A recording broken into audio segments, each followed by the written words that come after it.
nhưng thọt về ta áo á nè để cháu sầm lầy u vật nói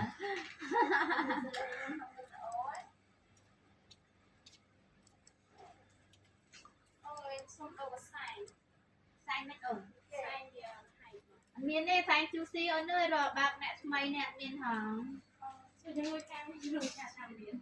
nuôi cá cho ba mét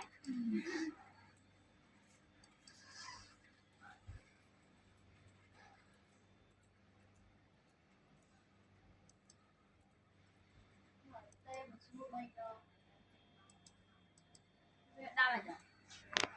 đấy hai mươi muốn anh năm nay muốn này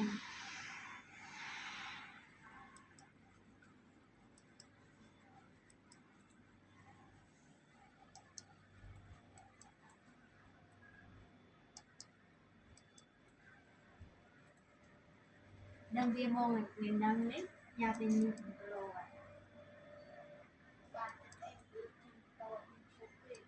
tôi tìm qua